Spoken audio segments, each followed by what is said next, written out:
Hello and happy Friday. I had the lucky opportunity to see Coldplay here in Camp Randall Stadium in Madison, Wisconsin just a couple weeks ago, and I've got to tell you, those guys rock. They know how to throw a show. So in honor of Chris Martin and his team and his previous relationship with Gwyneth Paltrow, I thought I would share with you a recent study or a recent report that came out in her magazine Goop.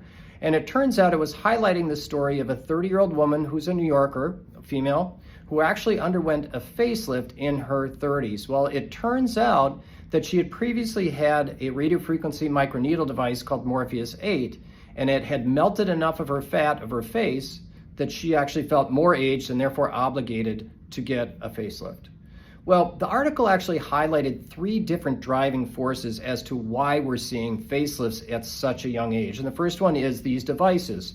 The Morpheus device was one that was named specifically, but it was also mentioning things like alt therapy, which is an ultrasound-based device as well. And their original design is to try to go underneath the skin to heat the tissues underneath the skin and cause contraction, and therefore tightening of the skin. But in the meantime, what we're actually seeing more and more is that they're actually melting that fat underneath our skin and causing loss of that pillowy cushion that keeps our skin and our face inflated, and therefore we essentially just look older. So again, kind of a fail in their intent.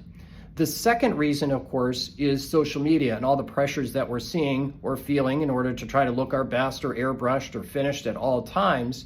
And it's driving younger clients to get facelifts at younger ages. And the third one is, of course, GLP-1s.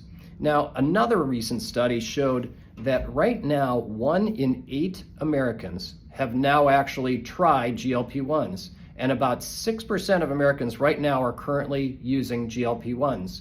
And it turns out that's 15 million people. So, of course, GLP-1 agonists are going to make people lose some weight, but it does show up in the face. And so in those cases, those patients may be kind of thinner in the body shape, but their face is looking more drawn, haggard, and essentially tired, the so-called Ozempic face.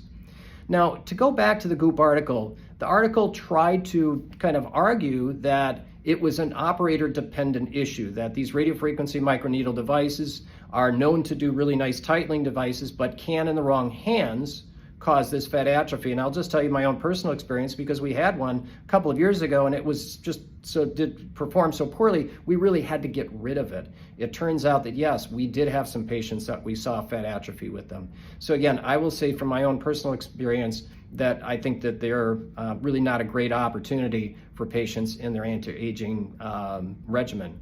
So if you're considering things like Morpheus or alt therapy or even the GLP-1s, just be aware of the fact that they may cause more aging in the face. And even though the best intent is, of course, to look your best, feel your best, you still may end up at a facelift even in your 30s and 40s now.